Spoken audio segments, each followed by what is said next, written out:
Bem-vindos ao canal Neville Goddard Universo Quântico. É um prazer ter você aqui. Se ainda não está inscrito, já se inscreva, e ative o sininho para receber todos os próximos vídeos em primeira mão. Deixe seu like, isso ajuda o canal a crescer e faz esse conteúdo chegar a quem também precisa ouvir essa mensagem. E se quiser apoiar esse projeto e fazer parte dessa jornada de expansão, é só assinar o clube de membros. Muito obrigada! Vamos juntos para o conteúdo de hoje. Todas as coisas são possíveis. Transcrição da palestra televisionada da KTTV de 1955. Ouça atentamente esta história. Ela foi tirada do primeiro capítulo, terceiro versículo do livro de Josué. Aqui está. Todo lugar que pisar a planta do vosso pé, eu vô-lo dei. Você acredita? Bem, eu sei que é verdade. Eu provei. E esta história não é para o seu eu exterior, é para o seu eu interior. A maioria dos homens nem sequer tem consciência de que existe um eu interior, um eu real.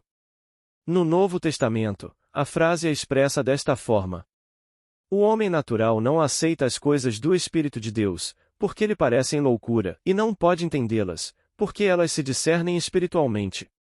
Dizem-nos que o primeiro homem, isto é, o homem exterior, é da terra, o homem interior, o segundo homem, é o Senhor do céu. Agora, este livro do qual li a citação é o livro de Josué. A palavra Jesus é a forma grega da palavra Josué, eles têm o mesmo significado. Significam literalmente a mesma coisa. E todas as promessas da Bíblia são dirigidas a esse homem interior, a esse segundo homem, que é o Senhor do céu. Não há o homem exterior. O homem exterior é limitado à essência dos seus sentidos. Ele é limitado ao que eles permitem, ao que eles ditam. Mas o homem interior não tem limitações. Todo lugar que pisar a planta do vosso pé, esse te dou. Agora, deixe-me mostrar como se faz. Pois eu estava diante do que parecia, na época, ser um problema enorme, uma barreira intransponível entre mim e meu objetivo. Eu não via minha família em Barbados há todos os anos da guerra. Então, no primeiro navio que partiu de Nova York para as Índias após o fim da guerra, naveguei com minha pequena família para Barbados. Pegamos um barco que nos levou a Trinidad e de lá voamos para Barbados. Ao chegar, meu irmão me perguntou quando eu pretendia retornar aos Estados Unidos.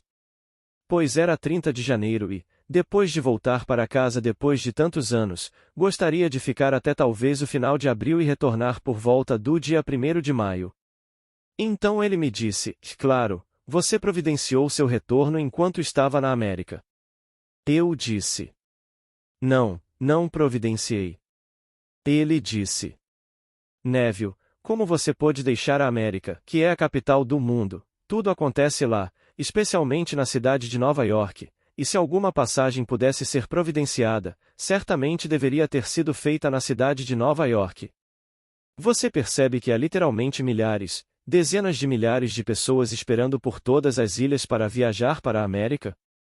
E a pequena Barbados não tem nada a oferecer. Há apenas 2 navios que navegam, e um sai de Boston com 120 passageiros e o outro sai de Nova York com apenas 60. E me disseram que todo o espaço disponível, já está reservado, até o mês de setembro. E aqui estamos em janeiro. Não só o espaço está reservado, mas também há milhares de pessoas em uma lista de espera. Se você se inscrever com sua família de 3 pessoas, estará no final da lista, levará 2 anos para sair daqui. Eu não contei a ele o que estou lhe contando agora. Não queria incomodá-lo. Porque ele não sabia ou não estava familiarizado com isso. Técnica. Não fiz nenhum esforço para reservar a passagem, simplesmente coloquei meu nome no final da lista. Mas não estava preocupado. Era janeiro e eu estava em Barbados de férias, então não precisava me preocupar e estragar minhas férias por falta de passagem. Eu queria voltar para Nova York por volta do dia 1º de maio. Então, foi isso que fiz com base nesse conhecimento. No final de março, vi o navio que partia para Nova York saindo da Bahia. Eu tinha uma boa imagem mental de como ele era, uma pequena imagem. Então, naquele dia, ao retornar ao meu hotel depois do almoço, sentei-me em uma poltrona confortável no meu quarto, e foi isso que fiz. Eu sabia que, se o homem interior pudesse realizar uma ação, o homem exterior seria compelido a reproduzi-la. Pois sempre que a ação do eu interior corresponde à ação que o eu exterior deve realizar para apaziguar o desejo, esse desejo deve ser realizado. Então, fiz uma representação o mais realista e vívida possível do que eu veria, do que faria e do que ouviria se estivesse fisicamente presente naquele navio. Bem, eu sabia de uma coisa que teria que fazer se navegasse. Em Barbados não há porto de águas profundas, ou seja, ainda não. Então, todos os passageiros devem pegar um pequeno navio no porto e se afastar talvez 1 milha ou 3/4 de milha em direção ao mar. Então, seu pequeno navio é atracado ao lado do navio grande e uma prancha de embarque é baixada e você sobe pela prancha de embarque. Esse é um ato que eu teria que realizar se navegasse naquele barco. Eu poderia fazê-lo como visitante, mas as emoções de alguém que realmente morava lá diferiam das emoções de alguém que estava apenas visitando. Então, eu tive que adotar uma espécie de emoção mista, pois era uma cena peculiar, eu estava deixando para trás uma família grande e maravilhosa que eu não via há 6 anos, embora estivesse retornando para uma casa que eu amava na cidade de Nova York. Eu estava feliz por voltar, ou por estar navegando, mas estava triste por estar navegando, aquele tipo de sentimento misto, alegria e tristeza juntas. Como disse o profeta. A alegria e a tristeza são delicadamente tecidas, uma vestimenta para a alma divina. Então eu sabia exatamente o que ele queria dizer. A experiência de misturar essas duas emoções em algo que fosse uma doce tristeza.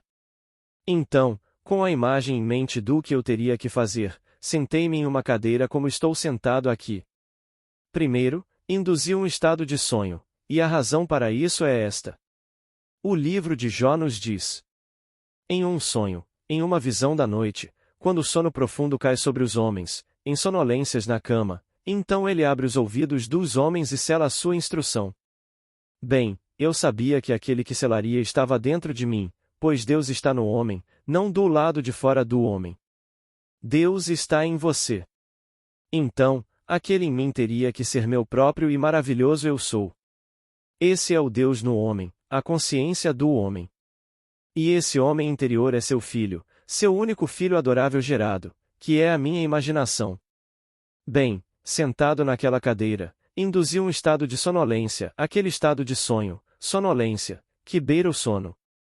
Mas você o induz apenas até um certo ponto, se você o levar longe demais, você adormece. E então você perde o controle da direção da sua atenção. Isso é algo que você deve sempre manter, e deve estar sob seu controle, não sob o controle de outra pessoa. Então eu tive que induzi-lo, mas apenas até um certo ponto, e pouco antes de dormir, interrompi esse estado. Pode-se dizer que a consciência é comparada a um oceano ou a uma maré, e ela flui e reflui. A maré baixa é o momento exato em que minhas faculdades críticas estão sendo exercitadas, sei exatamente onde estou sentado no estúdio e o que estou fazendo. Esse não é o estado da maré alta, quando não sei o que estou fazendo, ponto que é a inconsciência do sono. Mas entre esses dois extremos, da maré alta da inconsciência do sono e da maré baixa, quando todas as faculdades críticas estão sendo exercitadas, há uma série de estados intermediários entre esses dois extremos. Eu queria um estado que beirasse o sono. Então, como estou pensando em uma maré, lembro-me agora de que a maré alta eleva o homem facilmente das grades dos sentidos, onde ele esteve preso por tanto tempo. Então, fiquei preso aos meus sentidos, pois me disseram que eu não conseguiria sair da ilha. Tudo o que ouvi meu irmão me dizer, meu pai me dizer, eles confirmaram meus sentidos. Pois aqui estou eu, preso à barra dos meus sentidos.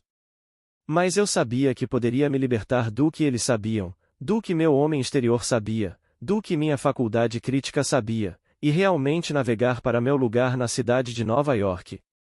Então, tudo o que eu queria fazer era realizar um ato que realmente implicasse que eu estava lá. Com isso claramente em mente, sentei-me na poltrona e induzi o estado de sonolência, e pouco antes de perder o controle da direção da minha atenção, comecei a ação na minha imaginação. E foi isso que descobri, senti que se eu subisse a prancha e ela me parecesse real, e então, no topo daquele navio segurando a amurada, eu poderia olhar para trás, para a pequena cidade de Bridgetown, e ter aquela sensação de tristeza e ainda assim uma doce tristeza porque eu estava feliz por estar navegando. Então, presumi que tinha descido para a prancha e, em seguida, degrau após degrau, subindo por toda a prancha, tornando tudo o mais natural e real possível. Dei a cada passo toda a solidez que consegui reunir, toda a vivacidade sensorial que consegui aplicar àquela ação. Quando cheguei à parte da escada imaginária, que é a prancha, percebi que havia me desviado da minha tarefa. Pois eu havia me proposto a subir a prancha, segurando-a. Então, descobri eu estava completamente perdido, não estava em um navio. Quando me dei conta de que havia simplesmente me afastado do meu objetivo, voltei ao primeiro degrau daquela prancha. E lá continuei, repetidas vezes. Repeti a ação até que ela assumiu os tons da realidade. Quando me pareceu normal e naturalmente real, senti que estava de fato realizando-a da maneira correta. Então, continuei fazendo e adormeci profundamente enquanto subia a prancha. Isso foi numa tarde de quinta-feira, eu diria que entre 2 horas e 33 horas. Na manhã seguinte, sexta-feira, às 10 horas e 35, a Alcoa Steamship Company me ligou e me ofereceu passagem na próxima viagem, que seria no dia 21 de abril, o que me colocaria de volta em Nova York no dia 1º de maio. E então eu sei, por experiência própria, que isso é verdade. Que a todo lugar que pisar a planta do vosso pé, esse vou-lo darei. Se você pudesse agora conceber o que faria se estivesse de posse do que deseja ser neste mundo, e então, tendo concebido isso de forma que lhe fosse claro, uma representação vívida do que exatamente você veria e faria, bem, então faça. Faça repetidamente até que lhe pareça real. E enquanto estiver fazendo isso nesse estado de sonho e sonolência, permita-se mergulhar num sono mais profundo no ato de fazê-lo. Quando você acordar no dia seguinte ou 5 minutos depois, no meu caso, acordei talvez meia hora depois, eu estava interiormente ensaiado no que aconteceria. Todas as pessoas que desempenharam seus papéis, o agente do navio a vapor e todas as pessoas que fizeram isso no navio, eram espectadores no meu sonho. Tornei meu sonho tão real, e por causa da presença física delas, elas se conectaram com o meu sonho. E por estarem relacionadas a ele, elas foram atraídas para o meu drama e tiveram que desempenhar seus papéis. Partes. Não pensei no nome do capitão, nem no nome do comissário de bordo, nem em qualquer pessoa no navio que pudesse estar navegando como passageiro. Não me preocupei com como isso aconteceria, eu sabia que teria que acontecer. E em menos de 24 horas tive a confirmação da minha passagem, como eu buscava. Como um homem exterior em busca, eu não conseguia encontrar, mas o homem interior pode encontrar. Isso se baseia no princípio simples de que sempre que a ação do homem interior corresponde à ação que o homem exterior deve tomar para, eu diria, realizar seu sonho ou saciar sua fome, isso deve ser feito no mundo exterior. Eu sei disso. Então, quando voltei para Nova York, contei minha experiência para o público na prefeitura. Um homem presente disse a si mesmo, não foi ele quem disse, disse a si mesmo. Vou refutar esse princípio. Vou fazer isso hoje à noite, e foi isso que ele fez, ele não subia em uma escada há anos, não havia motivo para isso. Mas naquela noite, como não subia em uma há anos, ele pensou que faria isso, pois não havia motivo para subir em uma escada. Então, ele se sentou em sua poltrona, pegou essa escada imaginária e subiu a escada. Ele fez isso repetidamente, subindo a escada até adormecer profundamente no ato de subir. 4 dias depois, ele visitou uma amiga que não via há anos. E ela lhe perguntou, como um cavalheiro, se ele se importaria de subir em uma escada e reorganizar uma imagem fora do alcance dela. Ele não percebeu a ação que ocorreu até estar no topo da escada e ver a evidência. Quando percebeu que havia provado o princípio, ele ficou tão emocionado que quase caiu. Agora, não tente refutar isso. Não suba uma pequena escada em dúvida. Se você espera refutar, você provará. Em vez disso, coloque-se em algum estado grande e nobre, seja um homem maravilhoso, uma mulher maravilhosa, seja você quem for. Seja nobre. Crie um pequeno drama que implique a realização do seu sonho. E então repita isso repetidamente, e torne-o natural. E eu lhe prometo. Onde quer que a planta do seu pé pise, eu lhe darei exteriormente. Agora, depois de um momento com meu patrocinador, voltarei com um incidente que é de longe o caso mais interessante que eu poderia contar a vocês hoje. Como eu disse, se uma ação for necessária, você deve recorrer ao seu homem interior, e o homem interior deve fazê-la. Contei a história que vocês acabaram de ouvir em São Francisco. Uma garota cega estava na minha plateia. E ela se deparou com um problema. Embora cega, ela ganhava uma renda maravilhosa. Mais recentemente houve uma mudança de rota nos ônibus e ela se viu gastando 2 horas e meia em 3 ônibus, só ida. Por ser cega, eu lhes digo agora, quando digo cega, os olhos dela foram removidos, há olhinhos de plástico quando você olha nos olhos dela, eles tiveram que ser removidos anos e anos atrás. Então, em sua situação difícil, ao descer de um ônibus, ela teve que esperar e torcer para que alguém passasse e, vendo suas limitações, pudesse ajudá-la a atravessar a rua. Então, ela fez o sinal da cruz, e depois de 2 semanas, não conseguiu chegar em menos de 2 horas e meia. E nos dias anteriores, quando só tinha um ônibus para pegar, ela chegou em 15 minutos. Então, naquela noite, foi isso que ela fez. Sentou-se na sala de estar e, primeiro, investigou quanto custaria um táxi. Isso estava completamente fora de questão. Ela pensou em desistir de seu apartamento. Mas todas as coisas que ela pensou rapidamente, mas não conseguiu colocar em prática. Chegou à conclusão de que ir de carro do seu lugar para o trabalho era a única solução. Não tinha condições de pagar um motorista e não podia dirigir, pois era cega. Mas um carro lhe parecia a única solução. Então foi isso que ela fez. Sentada em sua sala de estar em uma poltrona confortável, ela presumiu que estava sentada no banco da frente de um carro. Ela sentiu que a pessoa ao seu lado era um homem. Então ela sentiu o ritmo do carro. Então ela sentiu o cheiro da gasolina. Então ela sentiu o carro se mover. Ela o sentiu parar no que ela pensou ser um sinal vermelho. Então ela sentiu o carro se mover. Ela finalmente chegou ao fim de sua jornada imaginária. Ela se virou para seu companheiro e disse: "Muito obrigada, senhor." Ao que ele respondeu: "O prazer é todo meu." Ela saiu do carro e então imaginou ter ouvido o clique da porta, enquanto ela batia a porta do carro em sua imaginação. E então ela subiu a prancha que levava ao seu escritório. Na noite seguinte, ela fez tudo de novo.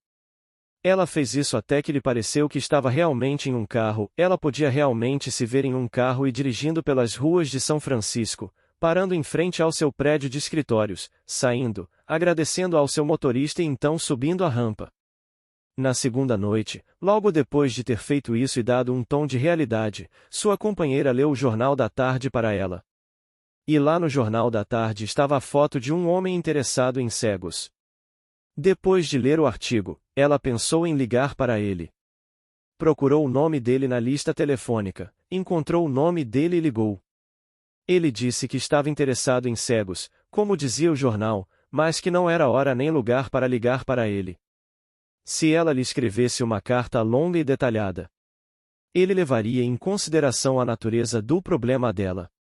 Ela se sentou, escreveu uma carta e explicou o problema dela, simplesmente um problema de transporte. No dia seguinte, quando recebeu a carta, simplesmente a leu e guardou no bolso. A caminho de casa, parou num lugar onde para todos os dias antes de voltar para casa. E por acaso era um bar. Parou num bar. Conhecia o proprietário e tomou o seu pequeno martini, ou o que quer que tivesse, e enquanto estava lá, sentiu-se motivado a contar a história da menina cega. Depois de contar a história, um completo estranho, que era vendedor de uma casa de bebidas, ouviu a história. E disse: "Bem, eu ganho bem e não faço nada por esta comunidade. Aqui está uma menina que não só está a tirar as custas dos contribuintes, como também afirma na sua carta que está a treinar outras 9 pessoas cegas para ganharem o seu próprio sustento. Aqui está esta menina, que deveria ser sustentada pelos contribuintes, ganha o seu próprio sustento e ensinou outras 9 a ganharem o seu próprio sustento, e eu, que ganho uma vida maravilhosa, não faço nada pela nossa comunidade. Vou levar essa menina para o trabalho.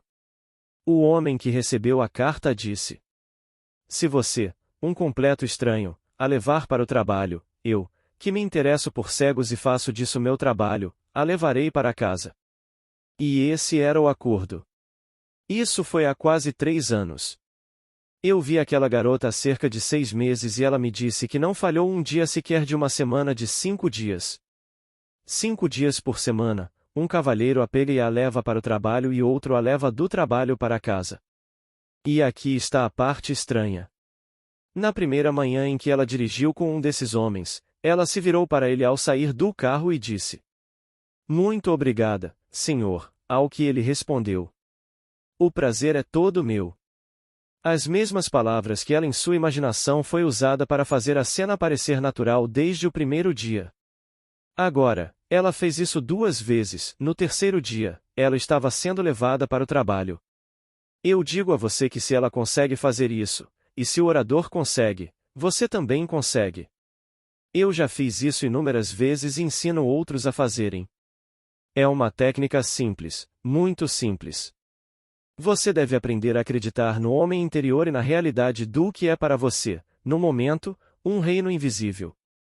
Este mundo invisível não é realmente real, é o mundo mais real que se possa imaginar.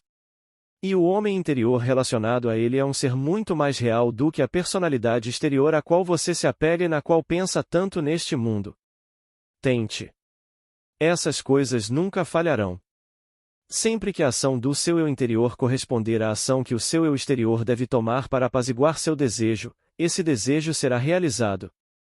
Pois todo este mundo maravilhoso ao nosso redor nada mais é do que o apaziguamento da fome, é por isso que o construímos. Nós o fizemos para satisfazer nosso anseio.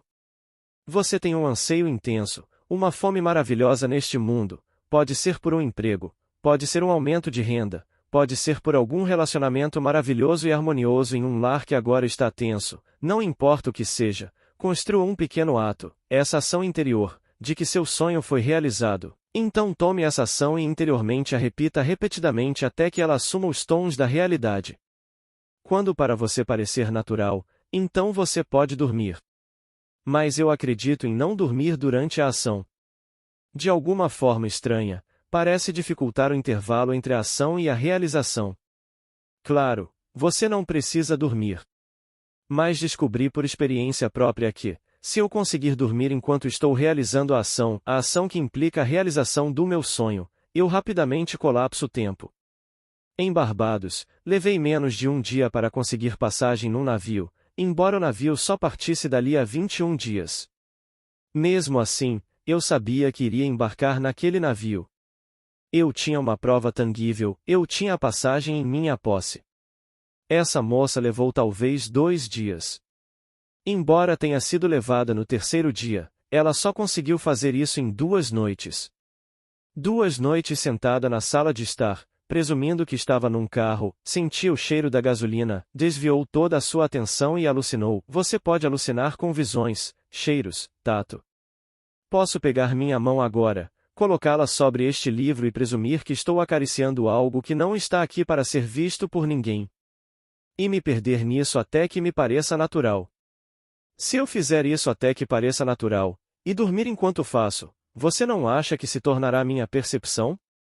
É assim que todos deveriam viver e eventualmente viverão neste mundo. Então, em vez de simplesmente sair e agarrar coisas que não são suas, ou eu diria roubar para sobreviver, você não rouba para sobreviver com esta técnica, você morre para viver. Você se desapega das coisas que conceitua, simplesmente as abandona, e simplesmente se vê interiormente em outro estado. E, vendo-se diretamente na situação do seu desejo realizado, você dorme nesse estado. E assim você conhece a sabedoria da palavra. Em sonho, em visão noturna, quando o sono profundo cai sobre os homens, em sonolência na cama, então ele abre os ouvidos dos homens e sela as suas instruções. Somos ensaiados à noite no papel que representamos quando abrimos os olhos neste mundo exterior. E tudo o que fazemos, fazemos sob compulsão. Pois esse movimento interior é a força pela qual o evento exterior é trazido à tona. Se você sabe, não apenas saiba, faça. Pois se você fizer, eu prometo, você obterá o resultado. Mas você precisa aplicá-lo. A aplicação é importante. Todos neste mundo devem aprender a viver pela imaginação. E somente quando você vive pela imaginação é que se pode dizer que realmente vive. Agora, aqui neste meu livro, Imaginação Desperta, você encontrará o caso da menina cega. Leia e aplique. E torne-se o homem, a mulher que você quer ser. Você pode ser qualquer coisa neste mundo que você queira ser, se você conhece essas promessas maravilhosas, aceite-as e então as teste. Você está convidado a testá-las. Venha, prove-me agora e veja se eu não abrirei as janelas do céu e derramarei sobre você uma bênção tão grande, que não há lugar na terra para recebê-la. Você pode conceber o estado impossível, o impossível para o homem interior. Todas as coisas são possíveis para o homem interior. Agora voltarei em breve com apenas um pensamento para hoje. Hoje devemos lembrar que todo lugar que a planta dos seus pés pisou lhe foi dado. Adeus e obrigado. Agradeço por todos que chegaram até aqui. Deixem seus comentários e compartilhem nossos conteúdos. Muito obrigada. Paz e bênçãos na vida de todos.